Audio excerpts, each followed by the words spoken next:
자, 이곳에 찾아오는 많은 환자들 중에서 현미밥을 먹기만 해도 치료될 수 있는 그런 질병을 가지고 오는 분들도 있습니다. 그런데 그 중에 어떤 분들은 이 대기권 안에 있는 여러 가지 천연 물질들까지 다 치료제로 사용해도 좀처럼 치료가 어려운 힘든 질병을 가지고 오는 사람들도 있어요.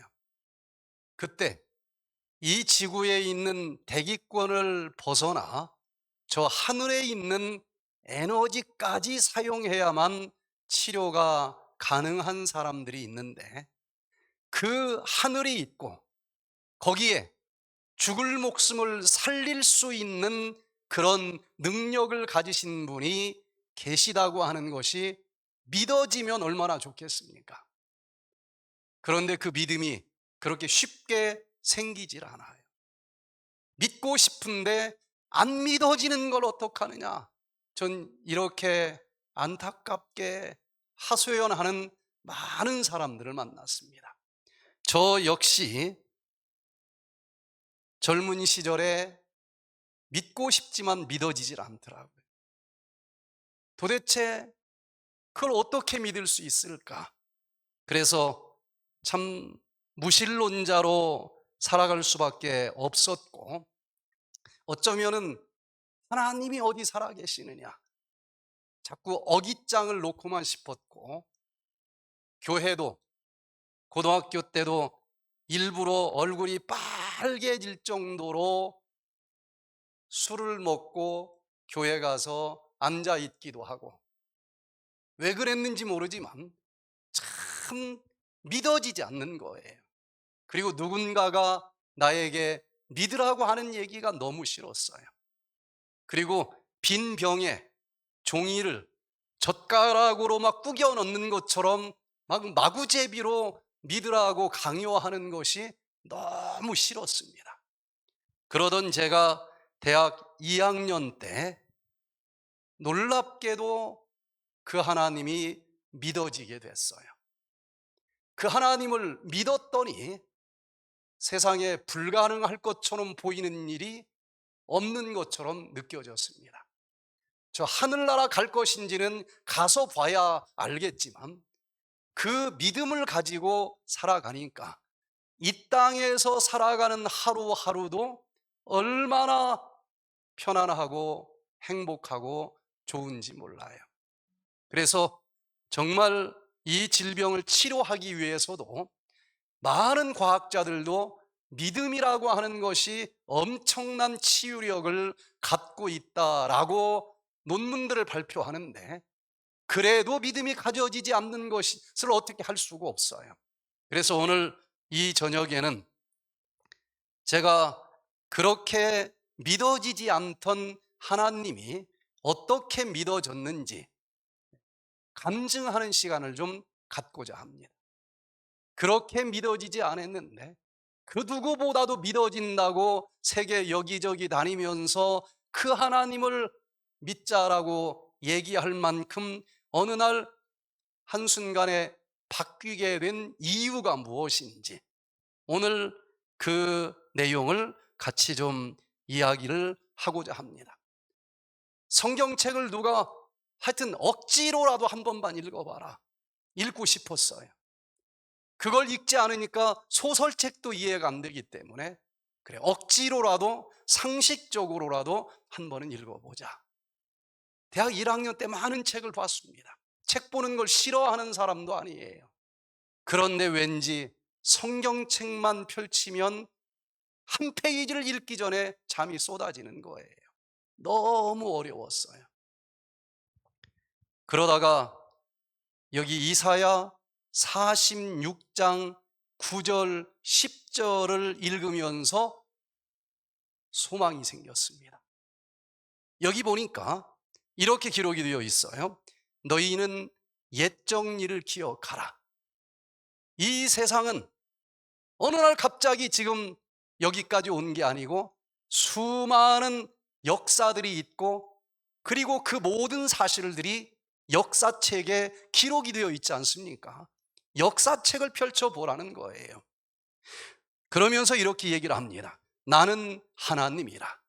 나 외에 다른 이가 없느니라.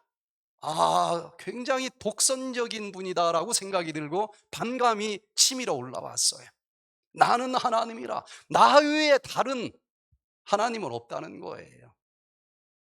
그런데 여기 보니까 나는 하나님이라 나 같은 이가 없느니라. 왜 그런지 이유를 댔는데, 내가 이 세상 역사의 마지막까지 종말을 처음부터 다 미리 고했다는 거예요. 예언했다는 것입니다. 그러면서 아직 이루지 아니한 일을 옛적부터 보이고 이르기를 나의 모략이 설 것이니 내가 나의 모든 기뻐하는 것을 이루리라 하였노라. 이 말씀을 제가 보면서 이거 한번 따져볼 만하다. 하나님은 오라 우리가 서로 변론하자, 무조건 믿으라고 하는 분이 아니더라고요. 누가 맞는지, 내가 나 외에 다른 하나님이 없다라고 얘기를 하는데 그 말이 맞는지 말도 안 되는지 변론하자, 따져보자는 거예요. 전 따지기를 좋아하는 성격입니다. 그냥은 절대로 못 믿어요. 그래, 제가 제일 잘 아는 진짜 하나님이 살아계신지 아닌지 한번 따져봐야 되겠다. 그랬더니 여기 하나님께서 나는 하나님이라 나 외에 다른 이가 없다. 나는 하나님이라 나 같은 이가 없다. 한번 확인해봐라. 나는 이 세상을 만든 하나님이기 때문에 처음부터 이 세상이 어떤 일들이 일어날 것인지 내가 주관하는 세상이기 때문에 처음부터 마지막까지 다 미리 얘기하겠다. 그리고 뭐라고 예언했는지 성경책에 다 기록이 돼 있으니까 너 마지막 시대에 살아가고 있지 않느냐, 옛적 일을 기억해봐라. 역사책을 펼치고 내가 그 옛날에 앞으로 이 세상은 이렇게 전개될 것이라 예언했는데 점쟁이 점치듯이 두리뭉실하게 맞았다고 하는 것인지 그렇게 해석할 수밖에 없도록 이 세상이 흘러갔는지 따져봐라. 그러면 그 하나님이 진짜인지 허상인지 확인할 수 있지 않겠느냐. 전 사실은 모든 과목 중에서 역사책을 제일 싫어했습니다. 그 지나간 일 살펴봐서 뭐하나, 앞으로 살아갈 날 걱정하기도 힘든데 그 옛날 내가 살지도 않았던 얘기를 막 암기해가지고 답을 써야 되는데 저 그 암기하기도 싫었어요.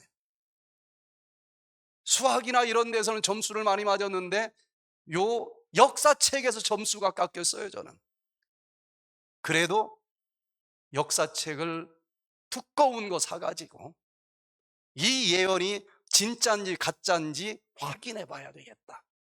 그때 이걸 확인하기 위해서 저는 역사 공부를 뒤늦게 하기 시작을 했어요.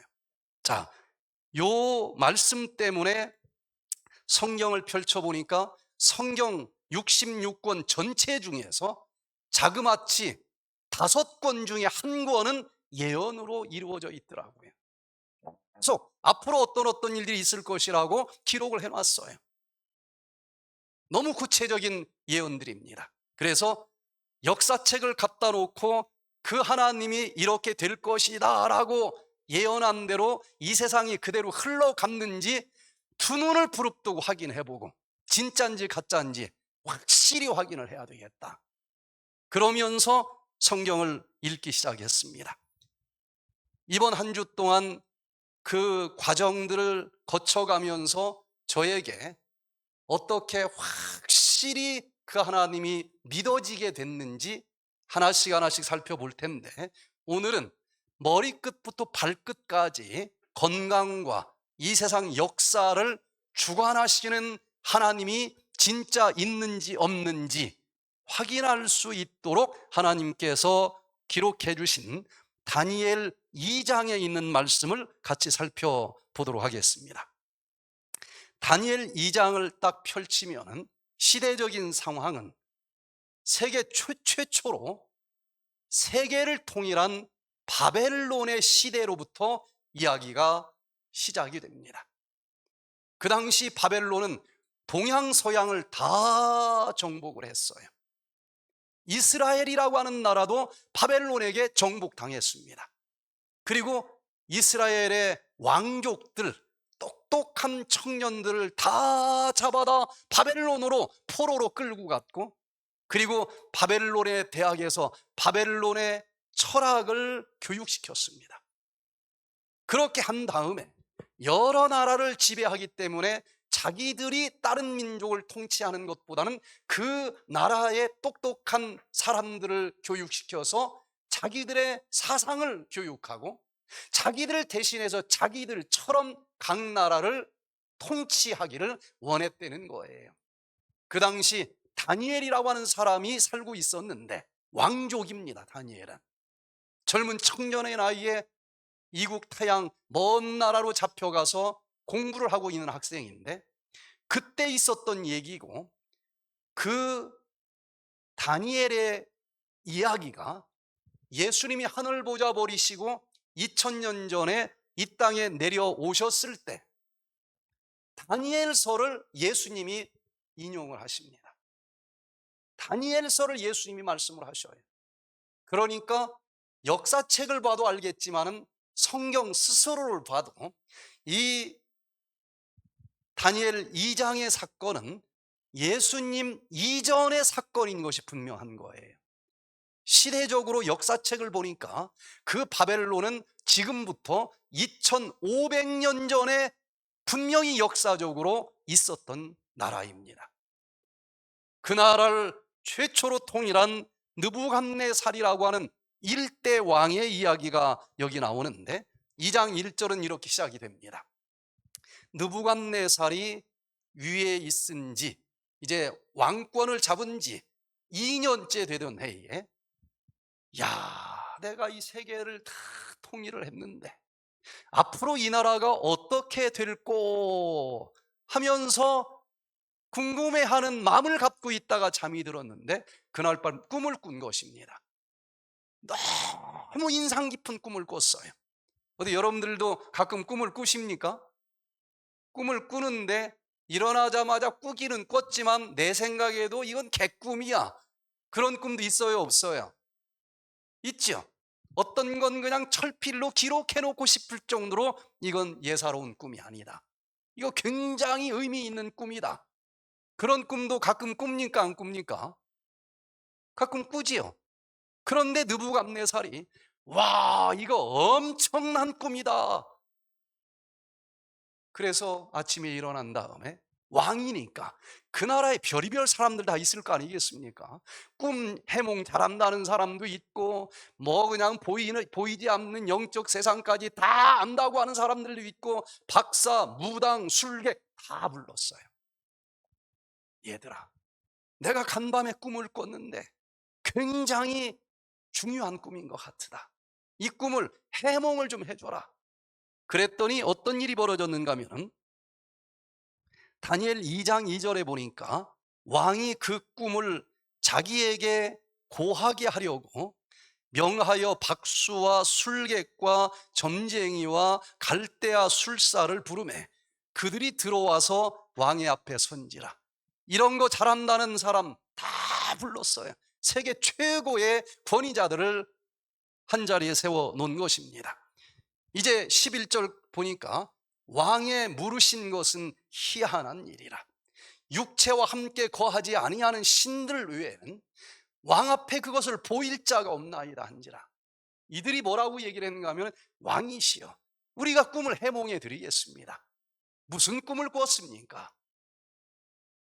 그런데 느부갓네살이 내가 이런 꿈을 꿨는데 하고 말을 하려고 하는데 깜깜하게 생각이 안 나는 거예요.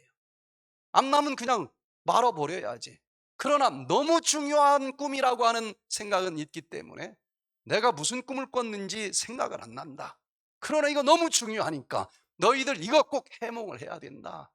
그랬더니 여기 뭐라고 그래?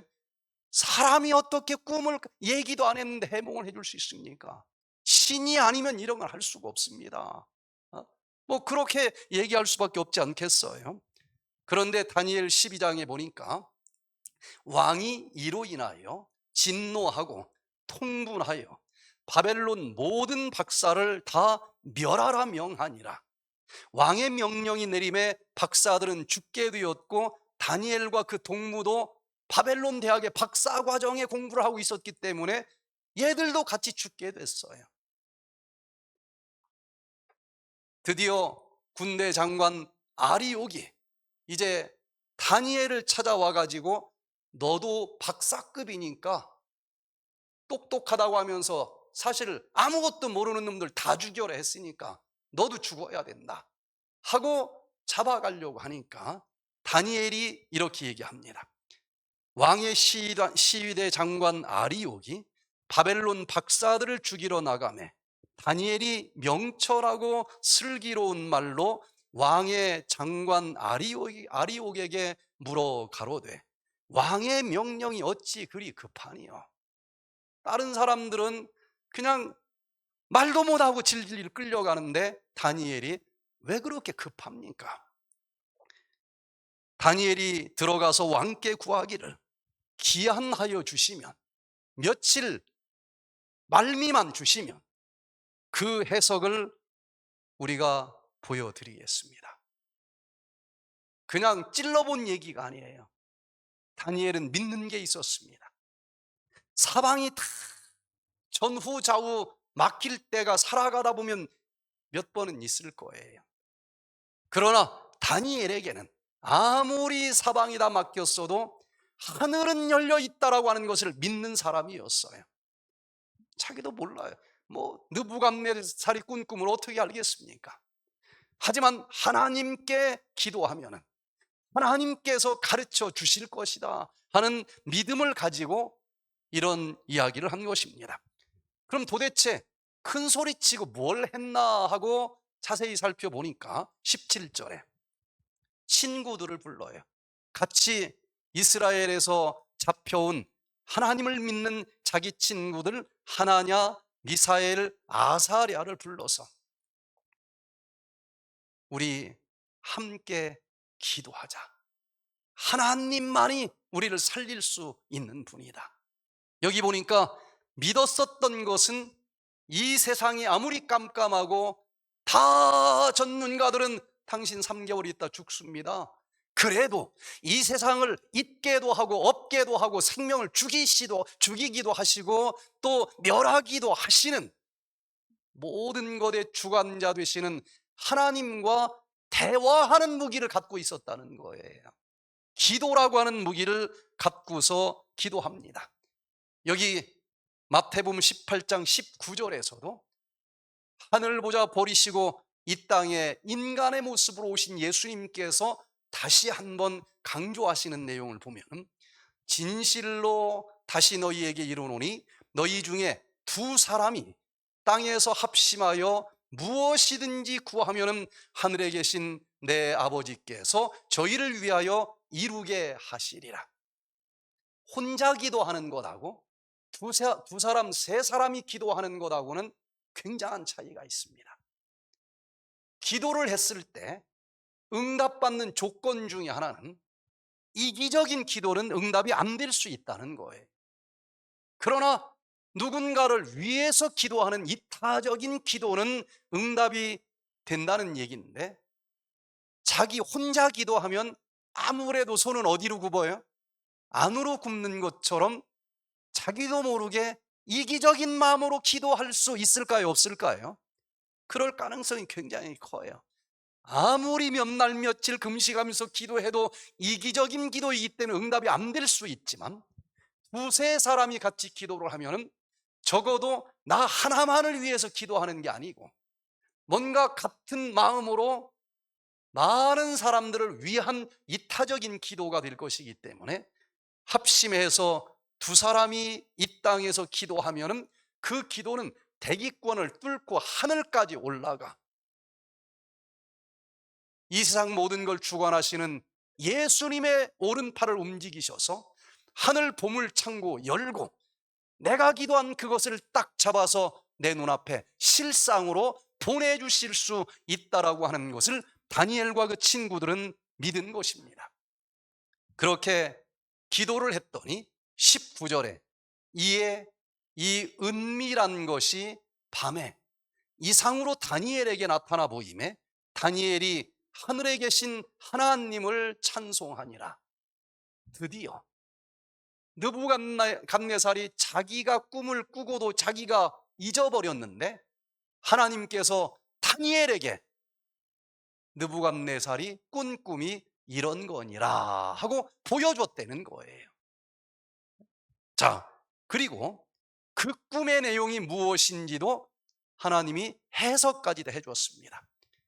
야, 다니엘도 우리와 똑같은 사람인데 어떻게 이렇게 남이 꾼 꿈까지 알아맞힐 정도의 사람이 됐을까? 다니엘서를 보면 우연이 아닙니다. 다니엘은 그런 일을 하기까지 많은 세월을 준비한 게 있었어요. 도대체 뭘 준비했을까? 다니엘 1장에 기록이 되어 있습니다. 다니엘 1장 8절에 보니까 다니엘은 뜻을 정하여 왕의 진미와 그의 마시는 포도주로 자기를 더럽히지 아니하리라. 바벨론 대학에 다니고 또 왕이 한 나라를 통치할 사람으로 교육시키는 장학생들이기 때문에 최고의 음식을 줬습니다. 왕이 먹는 음식을 똑같이 주었어요. 그런데 그 음식은 포도주도 나오고 최고의 고기도 나오고, 그런데 다니엘은 하나님이 인간을 만드시고 창세기 1장에서 가르쳐 주신 내가 너희들을 만들었는데 이런 음식을 먹어야 제일 좋다라고 가르쳐 주신 에덴의 음식대로만 먹겠다고 결심을 한 거예요. 왕이 주는 음식을 거부하면 죽을 수도 있지만 뜻을 정해서 고기를 먹지 않겠습니다. 술을 먹지 않겠습니다. 채식과 물을 주시고 10일 동안만 우리한테 그렇게 먹게 해서 고기와 술을 먹는 다른 사람들과 비교해서 누가 얼굴이 더 윤택이나고 건강한지 공개 실험을 합시다. 세계 최초로 공개 임상 실험이 다니엘 1장에서 진행이 되는 것입니다. 자, 그런데 다니엘은 왜 고기를 먹지 않고 채식을 하려고 목숨을 걸었을까? 여기 1장에 보면은 3가지 이유가 나옵니다. 지금도 다니엘이나 우리나 똑같은 세포를 가진 사람들이기 때문에 채식을 하면은 이 3가지가 축복으로 밀려올 거예요. 첫 번째는 자기를 더럽히지 않기 위해서 고기 먹지 않겠다 그랬어요. 채식을 하면은 지금 수많은 연구 논문을 보면은 몸이 10분의 1밖에 독소가 안 들어있다는 거예요. 고기 육식의 식사보다도. 이건 증명된 얘기입니다. 그래서 다 먹을 수는 있지만은 고기를 먹으면 하나님의 성전인 내 몸이 더러워지기 때문에 나를 거룩하게 구별하기 위해서 에덴의 음식을 먹겠다 얘기를 한 거예요. 두 번째는 얼굴이 더욱 아름답고 살이 더욱 윤택해졌다. 그렇게 먹었더니 결과는 고기 먹는 사람들보다도 얼굴이 더 빛이 났다는 거예요. 고기를 먹어도 빛이 납니까 안 납니까? 나요, 나기는. 근데 개기름이 번지르르하게 빛이 나. 채식을 하면은 색깔이 틀려요. 얼마나 선분홍색인지 화장을 안 해도 반짝반짝 피색이 보입니다. 혈색이 보여요. 여러분 정말 건강하게 살기를 원하면 다니엘이 이미 실험 끝냈어요. 채식을 하시기를 바랍니다. 마지막 3번째가 중요해요. 그렇게 몸을 정말 거룩하게 구별을 했더니 거룩한 그 몸에 성령을 부어주시는 거예요. 그러면서 여기 모든 이상과 몽조를 깨달아 아는 사람이 됐다. 지혜와 총명이 온 나라 박수와 술객보다 몇 배나 더 똑똑했다는 거예요. 10배나 더 똑똑했다. 세계 최고의 대학에 다니는 학생들이었으니까 평균 IQ가 얼마나 됐을까요? 150이면 천재라고 얘기하죠. 아마 적어도 그 정도는 되는 사람들이 거기 들어갔을 거예요. 그런데 그들보다 10배가 더 똑똑했으니까 IQ가 얼마라는 거예요? 1500이라는 얘기입니다. 이야, 1500이면 도대체 어느 정도를 의미할까?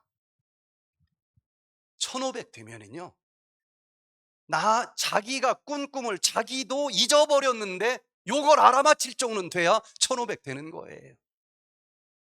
그리고 한치 앞을 보통 내다보지 못하는데 그 뒤로 다니엘은 그때부터 2500년의 미래 역사를 다 볼 수 있었어요. 이 정도 돼야 한 1500 된다라고 얘기할 수 있지 않겠습니까? 여러분, 마지막 시대에 한치 앞을 알 수 없는데 수많은 갈림길들이 나타나요. 아차 하면 헛발 디딜게 돼 있어요. 그 질병 없고 고통 없고 영원한 그 나라까지 들어가기를 원하면 우리를 인도하시는 거룩한 성령을 받으시게 되기를 바랍니다. 그러려면 이 몸과 마음을 거룩하게 구별을 해야 되는데 우리 몸은 먹는 음식으로 만들어져요. 고기를 먹으면 헌혈할 때 딱 뽑아서 보면 색깔이 달라요. 거무틱틱합니다. 그냥 만져도 띡해요. 끈적끈적합니다.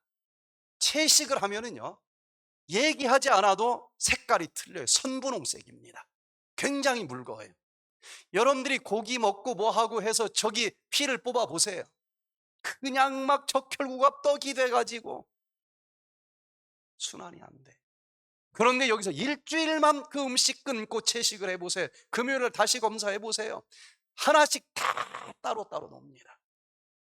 이렇게 분명한 과학의 시대에 태어난 것을 인해서 감사드리시길 바랍니다. 다니엘은 오직 믿음으로 이걸 믿게 된 거예요. 자, 이렇게 다니엘이 거룩한 영을 받아서 드디어 이제 느부갓네살 왕을 찾아갑니다. 찾아가면서 그 꿈을 해석하기 시작을 하는데, 자, 뭐 그 옛날 얘기 뭐로 우리가 공부를 할까? 지금 코로나19로 전 세상이 막 난리가 났죠. 2023년 7월 21일자로만 통계를 봐도 코로나에 걸린 사람이 6억 8,747명이나 돼요. 네? 8,747만 명, 6억. 그리고 결국 견디지 못하고 죽은 사람이 689만 명이나 됩니다. 세계 1차 대전, 2차 대전 전쟁 때 죽은 숫자보다 더 많아요. 두 개 다 합한 전쟁에서 사망한 사람보다 더 많아요. 그런데 이제 코로나 지나갔습니까? 시작에 지나지 않아.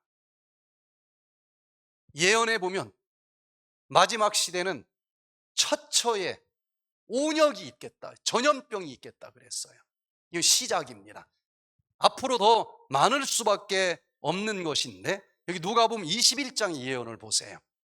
또 이르시되 민족이 민족을, 나라가 나라를 대적하여 일어나겠고 곳곳에 큰 지진과 기근과 전염병이 있겠고 또 무서운 일과 하늘로부터 큰 징조들이 있으리라. 예수님 제자들이 예수님에게 직접 물었을 때 마지막 때는 어떤 일들이 있겠습니까? 마지막이 있기 직전에 여러 가지가 있는데 그때 전염병이 전 세계를 뒤덮겠다는 거예요. 그런데 그 전염병이 코로나19가 아니라 뭐 몇 번 이게 바뀌어가지고 나타날지라도 살아남아야 예수님 오실 때 아멘하고 영접할 수 있지 않겠어요? 비결이 뭘까? 과학자들이 내린 결론을 살펴봅니다.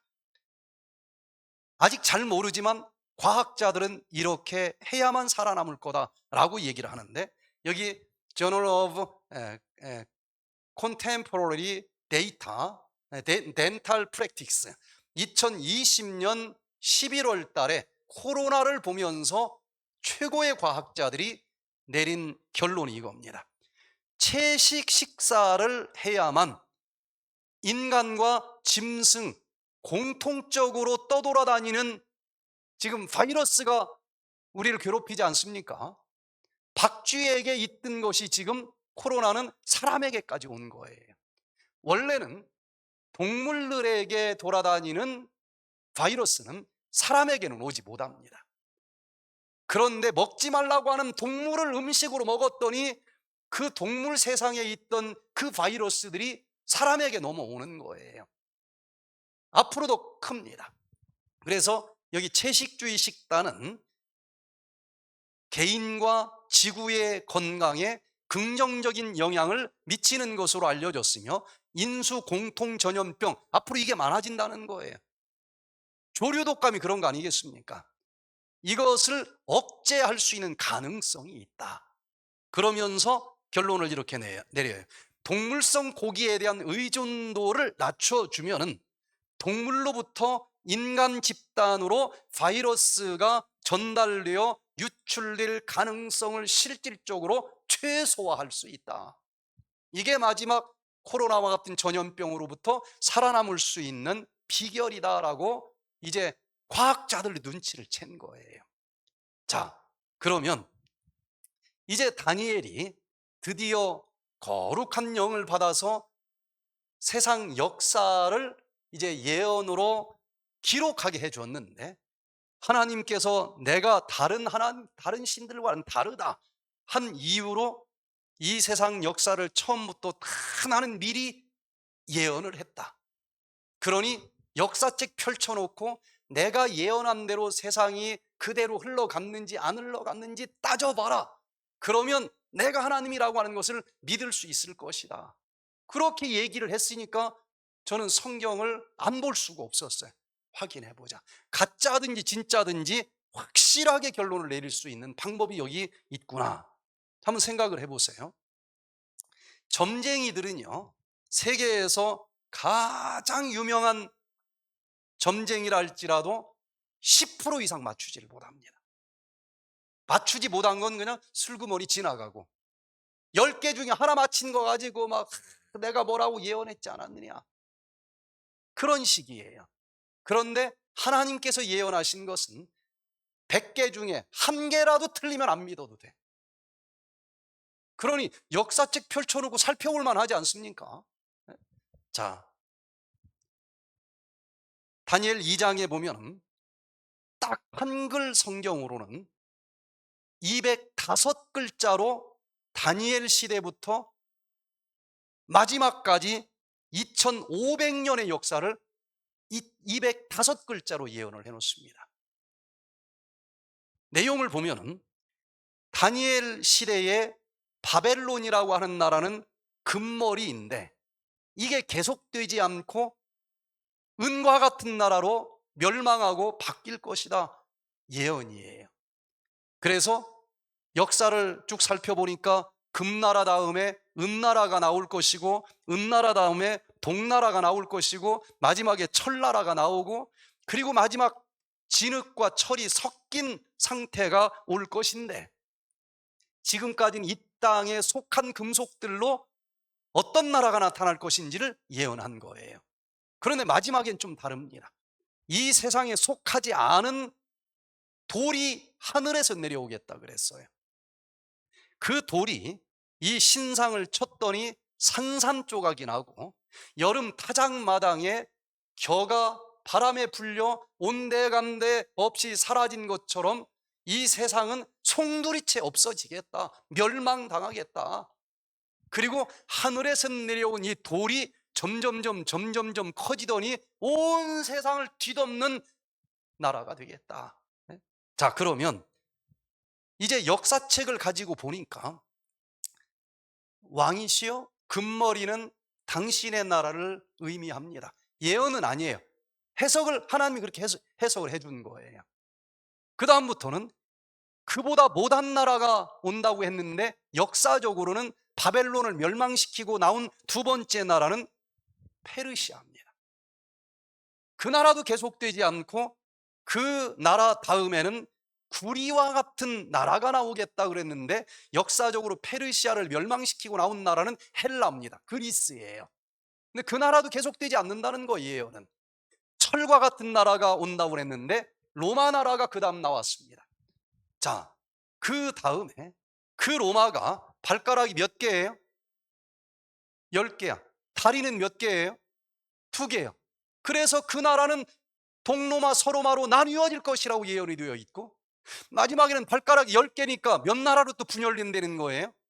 10나라로 분열이 된다는 것입니다. 다니엘 2장만 가지고는 꼭 그렇게 단정할 수 없지만 다니엘 7장까지 넘어가면 10불로 나왔기 때문에 10나라입니다. 그런데 그 마지막 10발가락은 얼마는 철이고 얼마는 진흙으로 만들어졌다. 철이 강해요? 진흙이 강해요? 로마가 10나라로 분열이 되는데 어떤 나라는 철처럼 강한 나라고 어떤 나라는 흙처럼 약한 나라일 거라는 거예요.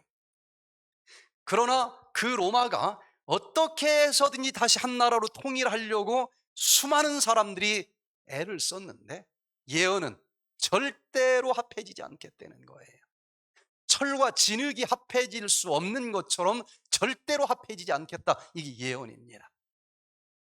자, 그런데 여기까지 이제 살펴보겠지만 하나님이 앞으로 세상은 이렇게 흘러갈 것이라 처음부터 마지막까지 다 예언을 해놨고 역사책을 딱 펼쳐놓고 보니까 그대로 바벨론이 맞고 페르시아, 헬라, 로마, 유럽 연합까지 그대로 다 이루어졌네.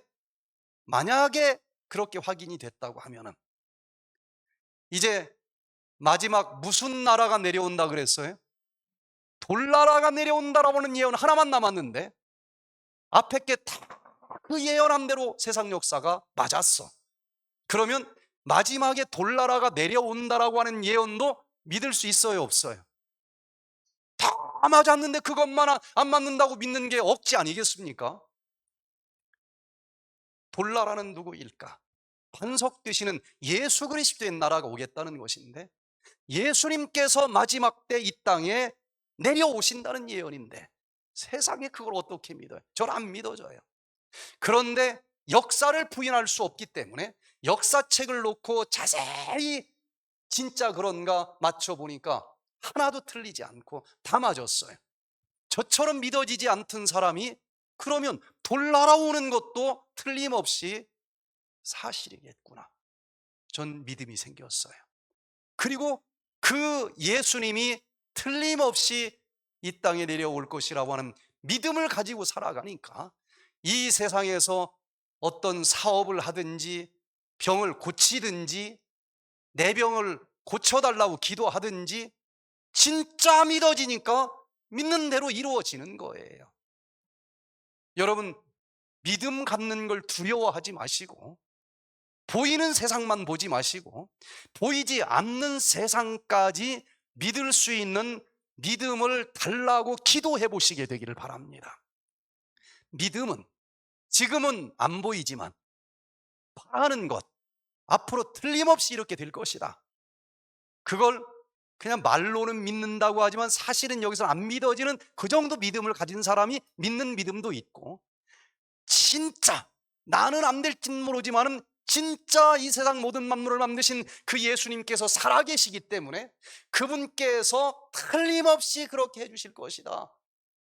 100% 믿으면 히브리서 11장 1절에서 믿음은 바라는 것을 내 눈앞에 실상으로 만들어 줄 수 있는 능력이다 그랬어요. 여러분, 믿음을 갖게 해달라 기도해 보시기를 바랍니다. 하나님께서는 그냥 믿으라고 하지 않고 예언을 펼치고 역사책을 한번 매치시켜 봐라. 그러면 무조건 믿을 필요가 없다. 저는 그 말씀을 가지고 좋아하지도 않는 역사책을 두꺼운 거 펼쳐놓고 얇은 거 그냥 대충 맞을 것 같아서 구체적으로 보면 볼수록 기절할 뻔했어요. 이야, 이건 정말 하나님이 살아계시구나 하는 믿음이 생기게 됐는데 오늘 그 얘기를 한번 좀 살펴봅니다. 자, 여기 다니엘이 하나님께서 보여주신 왕이시여.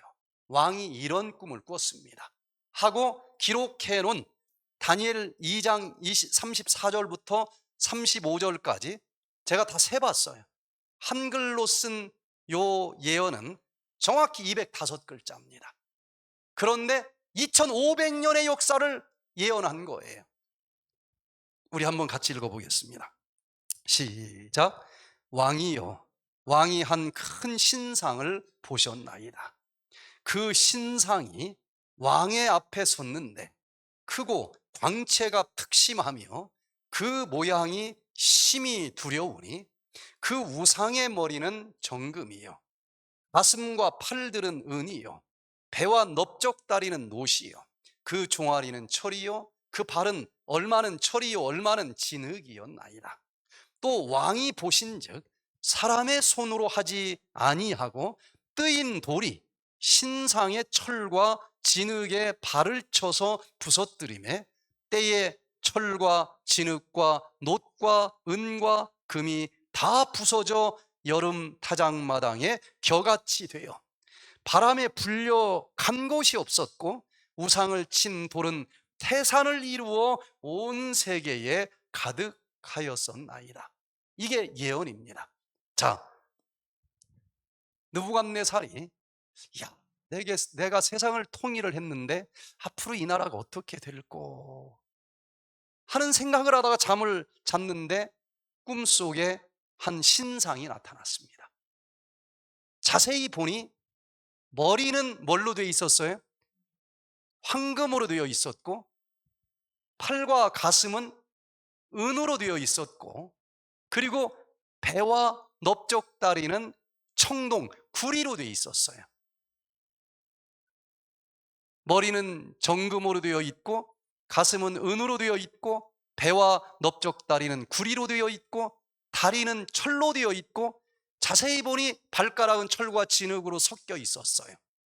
그런데 이 세상에 의하지 않은 돌멩이가 하나 내려와서 마지막 나라를 딱 쳤더니 이 세상 모든 존재가 다 사라져 버렸습니다. 그리고 이 돌이 점점 커지더니 세상을 다 덮었어요. 그랬더니 느부갓네살이 잊어버렸지만 말을 하니까 가짜인지 진짜인지는 구별할 수 있을까요? 없을까요? 생각이 안 났는데 말을 하니까 맞아 내가 그거 봤어. 거짓말을 할 수 없는 구조예요. 자, 그러면 해석을 또 이제 다니엘이 해주는 거예요. 자기가 한 게 아닙니다. 하나님이 보여준 거예요. 다니엘 2장 36절에 그 꿈이 이러한즉 내가 이제 그 해석을 왕 앞에 진술하리이다. 왕은 곧 그 신상 중에서 금머리입니다. 사실은 여기까지는 예언은 아니에요. 여기서부터 풀으라는 겁니다. 시작을 여기서 잡으라는 거예요. 그러나 이게 점치는 것처럼 한 게 아니에요. 역사책을 보니까 바벨론은 예수님 오시기 전 BC 605년부터 539년까지 있었던 실질적인 나라입니다. 그런데 왜 수많은 금속 중에서 금이라고 했을까 바벨론을?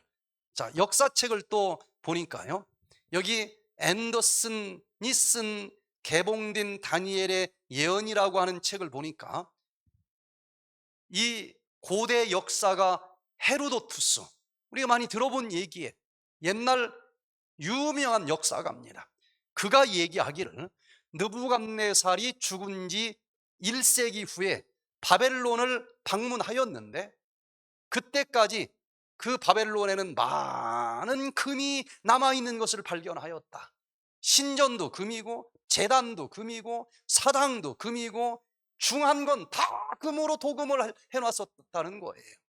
그래서 성경의 예레미야는 뭐라고 기록을 해놓고 있는가 하면 바벨론은 여호와의 수중의 금잔이다. 성경은 성경으로 풀어야 되는데 바벨론은 금은 바벨론으로 풀으라고 기록이 되어 있는 거예요.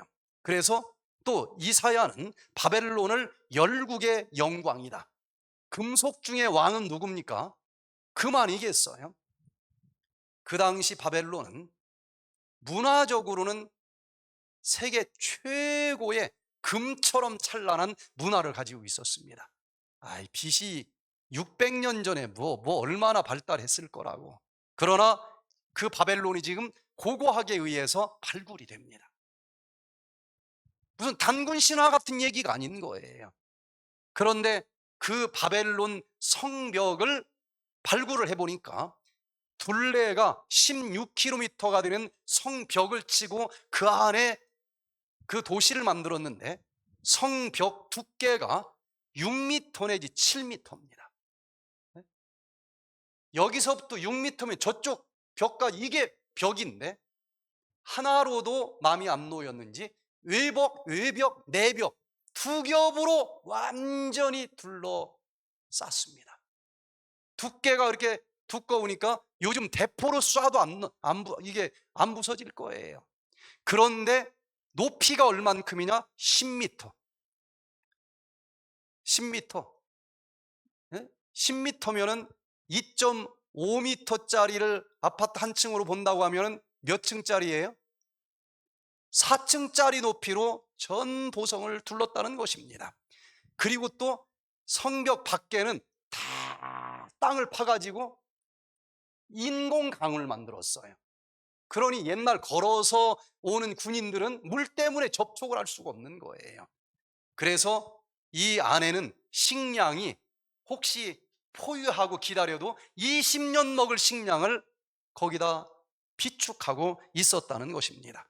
그런데 더 놀라운 것은 1분은 몇 초예요? 60초. 60초. 1시간은 몇 분이에요? 60분. 이거 어디서 나온 얘기예요? 바벨론 시대에 60진법이 있었습니다. 그게 역사적으로 나와요. 수학이 엄청 발달이 돼 있어요. 자, 모든 게 금으로 또 만들어졌습니다. 그때 고고학에서 발견한 점토판을 보니까 느부갓네살이 그 해석을 보고 이 좋은 나라가 멸망한다고 그러고 싶지 않으니까 이 나라는 영원할지어다라고 글을 박아놓은 것까지 지금 발굴이 됩니다. 자, 다니엘 2장 39절에 보니까 왕의 후에 왕만 못한 다른 나라가 일어날 것입니다. 바벨론이 계속되지 않습니다. 발끝까지. 무슨 나라로 바뀐다고요? 은과 같은 나라로 바뀌는데 바벨론보다 못하다는 것입니다. 금이 더 좋아요? 은이 더 좋아요? 금이 더 좋잖아요. 분명히 문화적으로 떨어진 나라가 나타납니다. 그러나 강도는 금이 강해요? 은이 강해요? 순금은 이빨로 물어도 들어갑니다. 무슨 얘기인가 하면은 그 205글자로 어떻게 2500년 역사를 다 설명할 수 있을까? 문화적으로는 못한 나라지만 군사적으로는 강하다는 것입니다. 역사적으로 이 바벨론을 멸망시킨 나라는 메디아라고 하는 나라와 페르시아라고 하는 연합국입니다. 여기서는 거기까지 안 나오지만 다니엘 7장까지 가보면 연합국이라고 하는 것까지 그 예언이 돼 있어요. 자, 일단은 기원전 539년 10월 13일자로 이 세계 최강대국이 멸망당하는데 어느 누가 그 시대에 밀려와도 성벽을 부술 자가 없고 니들 마음대로 해봐라. 20년 동안 먹고 기다리겠다는 거예요. 그런데 그 당시 대포도 없던 시절에 어떻게 멸망당했을까? 다니엘 5장에 보면은요, 또 그 바벨론의 왕 벨사살이라고 하는 왕이 어느 날 모든 군인들에게 술을 다 나눠줍니다. 밤새 군들의 맘들의 술을 다 먹고, 야, 우리가 세계 최강국이다. 그러면서 술이 취해가지고 넘지 말아야 될 선을 넘었어요. 야, 그 이스라엘에서 성전에서 하나님께 예배 드릴 때 사용하던 그 그릇 가지고 와. 그 잔 가지고 와. 그러면서 하나님 같은 게 어디 있어? 그러면서 하나님에게 바치는 그 이 잔에다가 술을 따라 가지고 자기가 하나님이 마셔야 될 걸 자기가 마시면서 하나님 같은 게 어디 있어 하면서 루스벨처럼 교만해졌어요. 그 순간 손가락 하나가 나타나서 성벽에다가 글씨를 막 쓰는 겁니다. 그런데 아무도 해석을 또 못해. 그 또 누구를 불렀어요? 다니엘을 또 부른 겁니다. 그랬더니 그 글씨가 메네 메네 데겔 우 바르신이라고 하는 글씨입니다. 그러면서 또 해석을 해줘요. 메네는 계산됐다, 세워졌다, 그런 뜻이에요.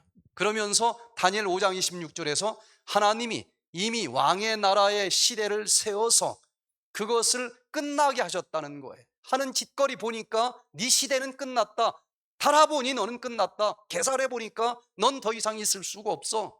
대겔, 이건 저울질했다는 거예요.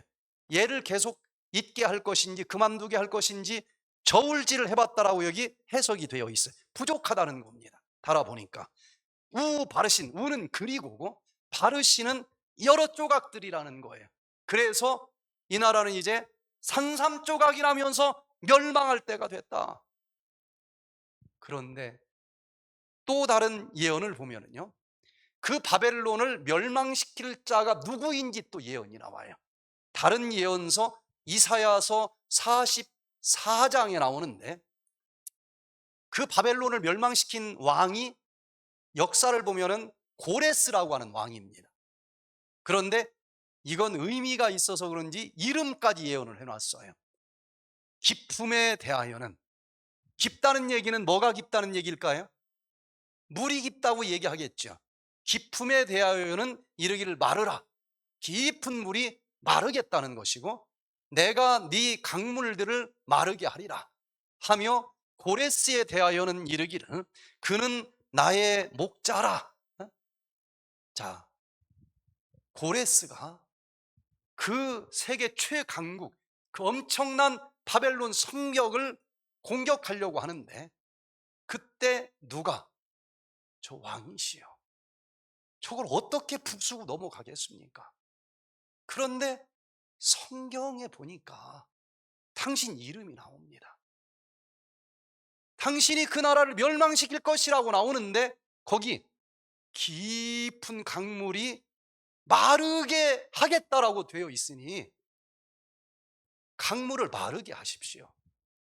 그래서 역사적으로 그 나라가 정말 어처구니 없이 무너졌는데,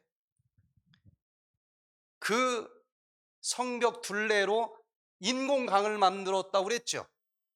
그리고 강줄기 물을 그리 흘러가게 했는데 그 강을 막은 거예요. 그리고 물줄기를 다른 데로 돌렸습니다. 그랬더니 강이 흘러가던 곳이 터널이 생겼을 거 아니겠어요? 성벽 부서뜨리지 못했습니다. 그냥 그 밑으로 딱 겨 들어갔더니 그날 딱 모든 군인들이 다 술 취해서 누워 있는 거예요. 그날 너는 헤어보니 끝났다라고 글씨가 써지던 그날입니다. 이건 싸울 것도 없어. 그냥 딱딱 한 명씩 자는 애들 목만 자르면 돼. 역사책은 그렇게 그 강대국 바벨론이 멸망당했다라고 기록이 되어 있습니다. 자, 이게 고고학적으로 점토판 글씨에도 나와요. 메대와 페르시아의 연합군을 지휘한 고레스 왕이 남긴 원통형 점토 기념비가 지금 발굴이 됩니다. 그냥 소설이 아니라니까요. 무슨 뭐 곰이 마늘 며칠 먹었더니 뭐 이 얘기하고 다른 거예요. 자, 여기에 이렇게 기록이 되어 있습니다. 나는 고레스, 세상의 왕, 위대한 왕, 바벨론을 정복한 왕이다.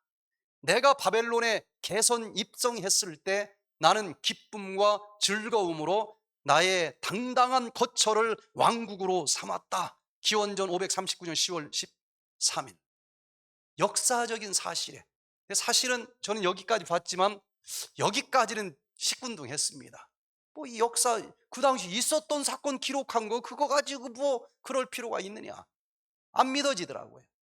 그런데 이제 그 다음부터는 분명히 605년도에 이 예언이 기록이 된 책이니까 그 다음부터는 예언이란 말이에요. 자, 하여튼 페르시아까지 간 것은 뭐 그렇다 치자 이거예요.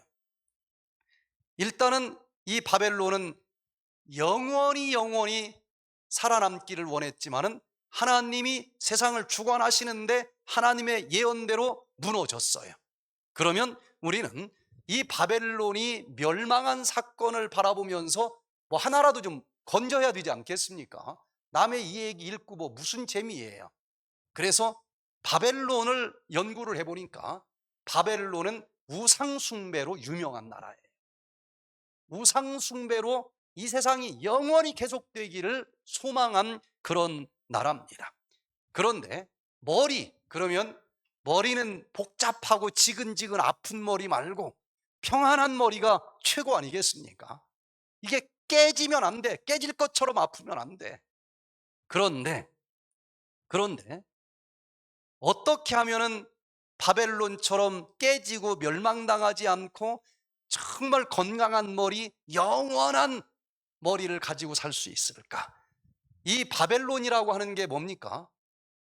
하나님이 물로 세상을 한번 멸망시킨 다음에 다시는 이 세상 물로 멸망시키지 않겠다. 그 약속으로 무슨 언약을 주셨어요? 무지개 언약까지 주셨어요. 그런데 그 노아의 증손자인 니므롯이 혹시 그래도 하나님이 마음 변해서 또 물로 멸망시킬 수도 있을 것 아니냐. 예수님이 도와주지 않아도 우리의 힘으로 살아남는 방책을 마련을 해야 된다. 그래서 탑을 쌓기 시작을 했습니다. 하늘 꼭대기까지 탑을 쌓으면 설령 하나님이 물을 또 쏟아 분다고 할지라도 꼭대기에 올라가면 우리 인간의 능력만 가지고 살아남을 수 있는 거다. 그러나 하나님께서 어떻게 했어요? 언어 중추신경을 조금 틀어놨어. 그랬더니 저 위에서 돌멩이 올려라 그랬더니 망치 올려보내고, 톱 올려보내라 그랬더니 뭐 꽃갱이 올려보내고, 대화가 안 되니까 공사가 중단되고 그 바벨탑이 결국 어떻게 됐어요? 무너졌습니다. 그런데 그 바벨이라고 하는 뜻은 혼잡이라고 하는 뜻이에요. 바벨의 정신은 예수님 없이 인간의 행함으로 구원받아 보겠다고 하는 정신입니다. 신앙을 하는 것처럼 보여도 예수님을 의지하지 아니하고 내가 무언가를 행함으로 구원받으려고 하는 사람들을, 행함으로 말미암아 의로워지려고 하는 사람들을 의미합니다. 그거는 바벨탑 무너진 것처럼 무너져요. 여러분, 예수 그리스도를 믿음으로 그분의 능력으로 의로운 사람이 되려고 기도하시게 되기를 바랍니다. 그런 사람만이 머리가 아무리 세상이 복잡하게 돌아가도 평안해. 바벨론 도시하고 반대되는 도시는 성경에서 어떤 도시로 나옵니까? 예루살렘, 샬롬. 복잡한 게 아니고 샬롬, 평화로운 도시에서 영원히 살 거예요. 또 이 머리는 꾸준히 사용을 안 하면 치매가 옵니다. 은퇴한 다음에도 뭔가 꾸준히 써야 돼요. 그래서 꾸준히 사용을 할 때에 뇌가 마지막까지 치매가 오지 않고 살아갈 수가 있다는 거예요. 또 이 바벨론은 혼잡이라고 하는 뜻을 갖고 있기 때문에 결국은 머리가 복잡합니다. 지근지근 아파. 그러나 예수님을 주인으로 영접하고 살아가는 사람들은 샬롬, 언제나 평안한 머리를 가지고 살아갈 수가 있다는 거예요. 제가 한 나라만 더 보고 오늘 좀 마치고자 합니다. 자, 정말 머리가 복잡하지 않고 언제나 평화롭게 살아가기를 원하면 어떻게 하면 좋을까?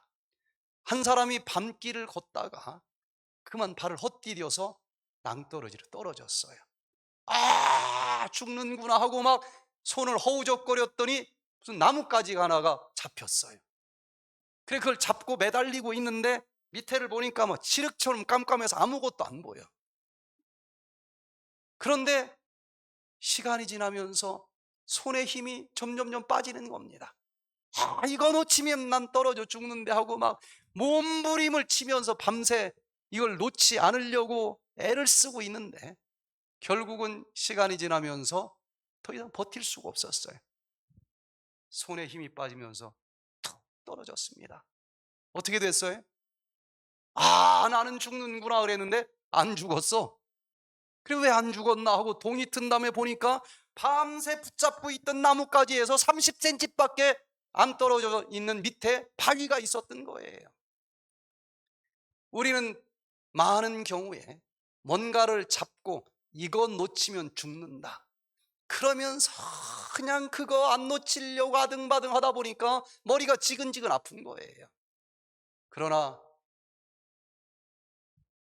그 손을 놓으시고 반석 되시는 예수 그리스도 위에 떨어져 보시기를 바랍니다. 세상이 얼마나 평안한지 몰라. 다 예수님께 맡기시기를 바랍니다. 아무리 복잡해 보이는 것 같아도 예수님께서 해결을 해 주셔요. 그 평안을 누리시기를 바랍니다. 제가 한 나라만 더 하겠습니다. 이제 그 바벨론은 뭐 그냥 그 나라니까 아직 예언은 아니에요. 이제 두 번째는 그보다 못한 은과 같은 나라가 나타날 것이다. 여기서부터는 예언입니다. 예? 역사적으로는 메디아라고 하는 나라와 페르시아라고 하는 두 나라의 연합국이었다라고 나오고 BC 539년부터 331년까지 있었던 실질적인 나라인데 두 나라의 연합이라고 하니까 여기 8장 딱 낀 거 보니까 다 표현 안 했어도 몇 나라가 연합한 거예요? 두 나라가 연합한 거예요. 그럼 성경을 자기 멋대로 해석할 염려가 있습니다. 이런 식으로 하면은. 그런데 다니엘 7장을 보면은요, 다시 세상 역사를 오늘은 정치사를 보여줬고, 다니엘 7장은 이제 짐승들을 통해서 이 세상에 이건 세계사고 다니엘 7장은 정치사를 보여줘요. 다니엘 9장은 하나님 성소에서 제사 때 사용하던 그런 짐승들만 가지고 또 역사를 반복해서 보여주시는데 그건 구속사, 구원의 역사예요. 초점이 다르지만 같은 시대 나라는 같아야 되겠죠. 그런데 다니엘 7장에서는 두 번째 나라를 짐승으로 상징을 했는데 뿔은 성경에서 나라나 권세라고 해석을 해주는데 그 두 번째 짐승의 머리에서 뿔이 두 개가 올라왔다 그랬어요. 그러니까 두 번째 나라는 몇 나라로 이루어진 나라라는 거예요. 다니엘 2장만 가지고는 이렇게 해석할 수 없지만 다니엘 7장을 보면 두 나라의 연합국입니다. 그런데 다니엘 8장을 보면은 처음에 강한 뿔이 하나 있었고 작은 뿔이 하나 있었대요. 연합은 연합인데 하나는 강했고 하나는 약했다는 거예요. 그런데 다니엘 8장에서는 처음에 약했던 뿔이 점점점 커지더니 처음 뿔보다 더 강했다. 이러면 세계에서 한 권이 다 나와요. 역사를 보니까 메디아라고 하는 나라가 굉장히 강했습니다. 페르시아는 속국이었어요. 작았어요. 그런데 예언은 그 페르시아가 점점점 강해서 메디아까지 꺾어버리겠다는 거예요. 역사책은 그대로 이루어집니다. 자, 보세요. 왜 하필이면 두 번째 나라는 은과 같은 나라라고 했을까? 여기 이 앤더슨이 쓴 그 책에 보면은 페르시아는 세계 최초로 은을 화폐 단위로 사용한 나라라는 거예요. 그러니까 누가 봐도 은과 연관된 나라가 두 번째 나라가 되겠다 예언이 된 거예요.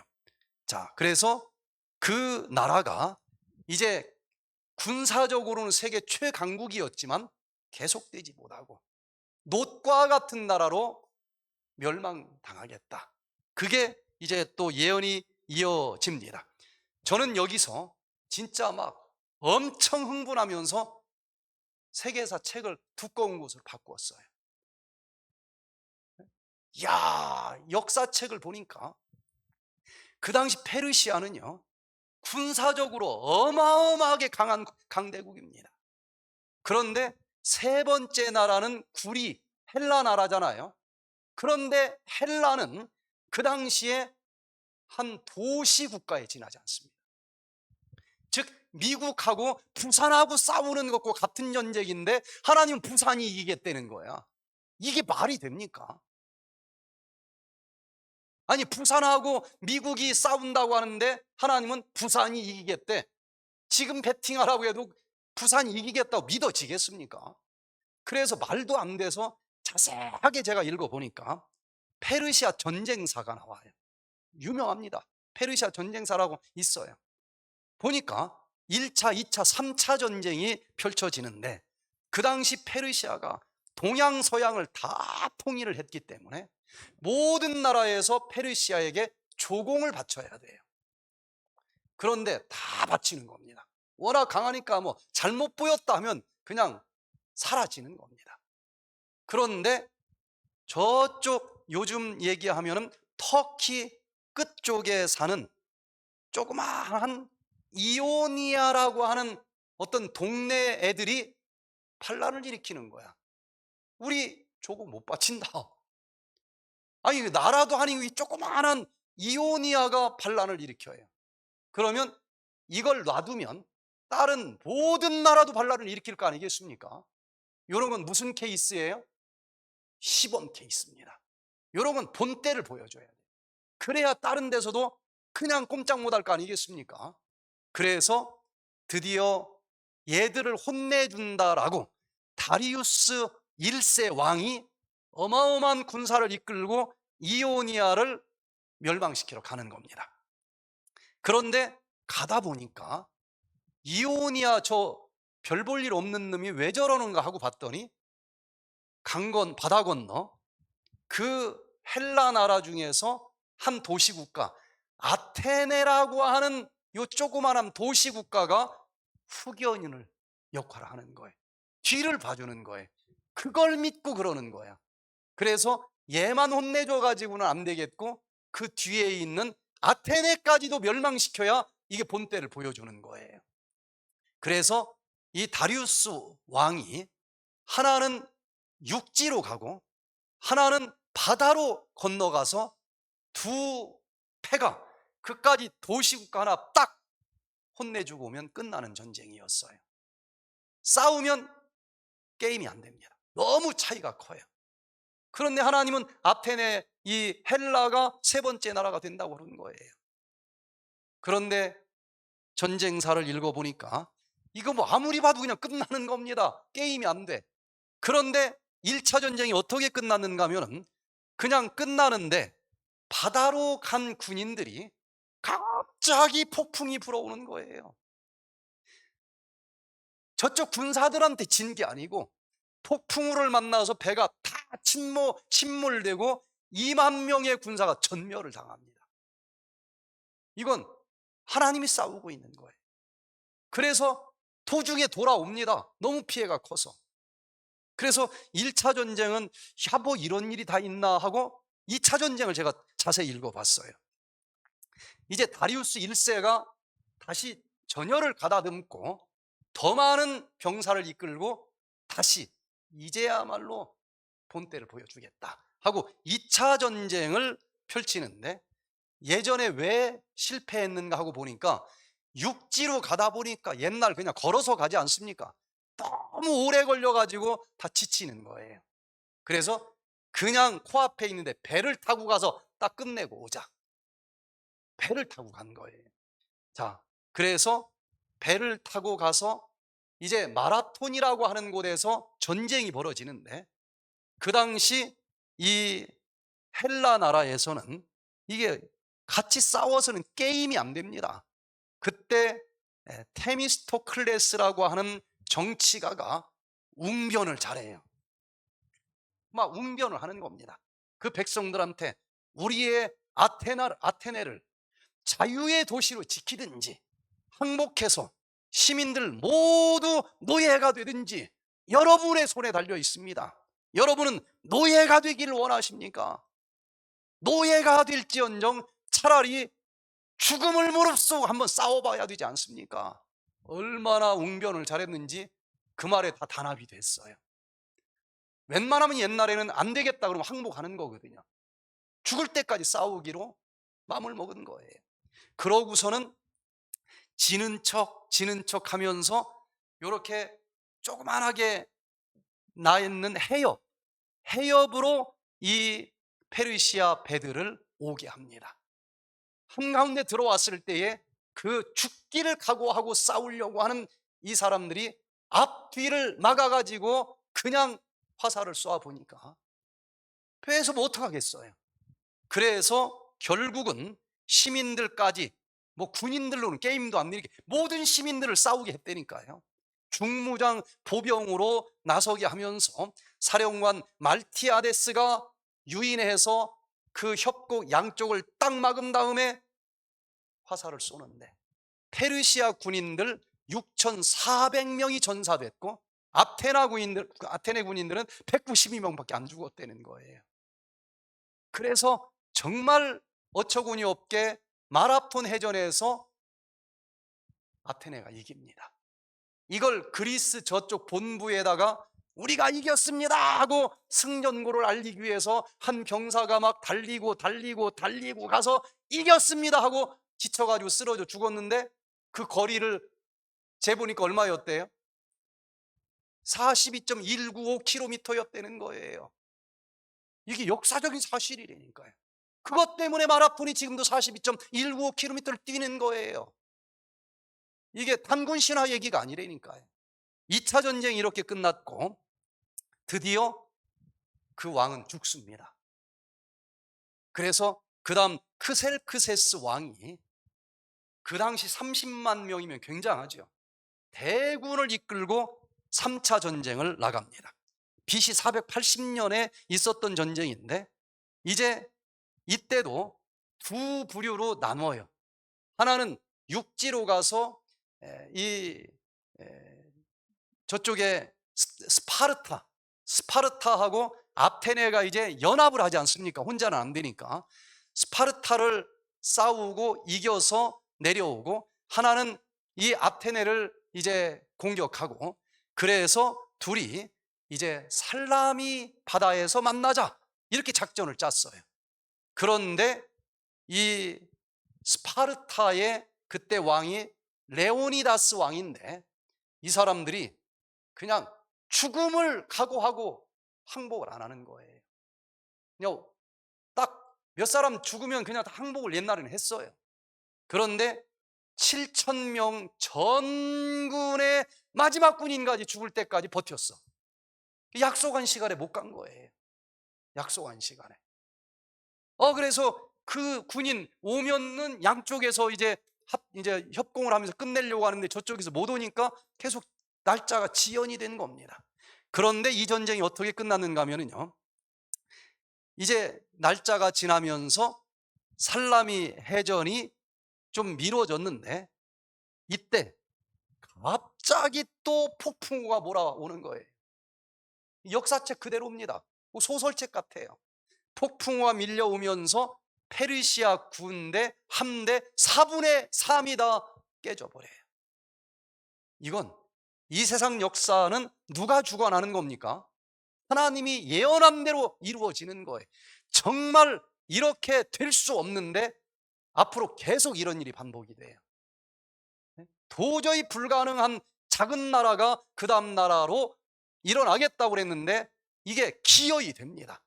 전 이걸 자세히 두꺼운 책을 읽어가면서 이야, 이거 진짜 하나님 있는 거 아니야? 마지막까지 딱 보니까 저는 하나님 살아계시다, 믿음이 생겼어요. 자, 오늘 여기까지 좀 보면서 이 페르시아는 분명히 멸망당했는데 요 가슴은 어떤 가슴이 최고일까? 뿌듯한 가슴이 제일 좋은 것 아니겠습니까? 그런데 역사책을 보니까 페르시아는 태양신을 숭배하는 나라였어요.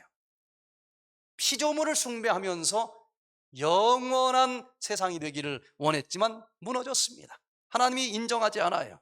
여러분, 피조물을 신으로 숭배하지 마시고 창조주를 신으로 숭배하시게 되기를 바랍니다. 피조물을 여기다 품으면은 아무리 많은 걸 가져도 우리 마음은 하나님의 형상대로 만들어진 마음이기 때문에 채워지지 않습니다. 만족이 없어요. 아파트 몇 채 정도 가지고 있으면 만족이 있을 것 같아요? 한 100채 가져보세요. 관리하느라고 골치만 아파요. 그거 뭐 돈 다 써먹을 것도 아니고 복잡하기만 합니다. 피조물은 아무리 많이 가져도 더 많이 갖고 싶은 게 본능이지만 가지면 가질수록 근심이 더 많아요. 있어 보세요. 재벌들은 자기 자식들끼리 싸우고 죽이고 하지 않습니까? 네? 돈 없으면은 괜찮은데 돈을 많이 가지고 있으면 자식한테 주고, 네? 피조물은 아무리 많이 여기다 가슴에다 담아놔도 만족이 없습니다. 그러나 그 모든 것을 만드신 창조주 하나님을 마음속에 영접하면은 가슴이 뿌듯한 것입니다. 옛날에 저 돈 많은 부자가 살고 있었는데 아들이 하나밖에 없어요. 그래서 먼 나라로 유학을 보냈답니다. 그런데 아들이 공부를 마치고 오기 전에 병이 걸렸어. 죽을 병이 걸렸어요. 그 당시 핸드폰도 없지. 그래서 이제 머슴을 불렀습니다. 마지막 숨 넘어갈 때에, 야, 이 재산 네가 잘 관리하고 가지고 있다가 내 아들이 오면 한 푼도 떼어먹지 말고 다 넘겨줘야 돼? 하고 싶은데 머슴도 머리가 있어요, 없어요? 그러면 다 팔아가지고 도망갈 것 같은 거예요.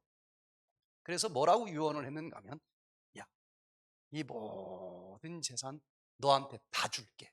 믿어집니까? 안 믿어진다고 하니까 내가 문서로 써줄게. 진짜 문서로 다 넘겼어요. 근데 조건이 하나 있다. 다 주는데 그래도 내 아들이 있지 않느냐. 내 아들이 공부 마치고 오거든 절대 2개도 줄 필요 없어. 아들이 원하는 거 딱 하나만 주고 너 다 가져. 그랬더니 머슴이 막 좋아가지고 옛날보다 밤잠 안 자면서 일을 해가지고 재산이 몇 배로 또 늘었어요. 드디어 아들이 공부를 마치고 왔습니다. 목에 딱 힘을 주면서 여기 문서 봐라. 이거 다 내 거다.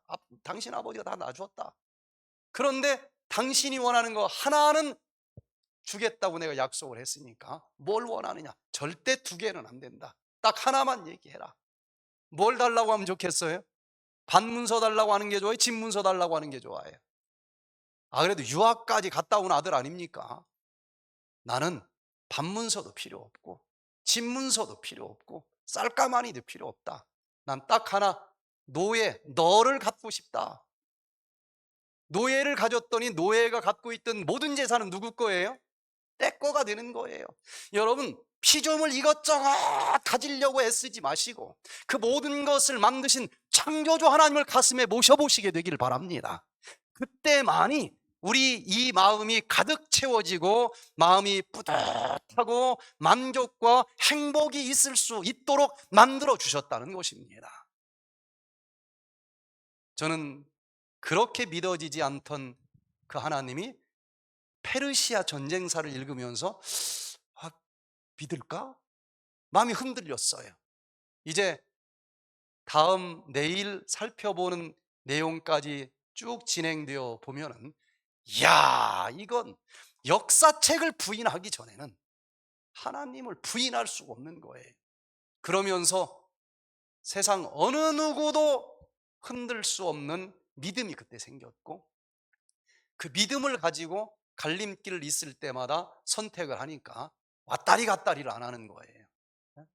흔들리지 않는 겁니다. 여러분, 믿음을 가지고 산다고 하는 것은 긴 인생 아니에요. 짧은 인생입니다. 얼마나 편한지 몰라요. 여러분, 기도하시길 바랍니다. 그냥 안 믿으려고만 하지 마시고 믿을 수 있는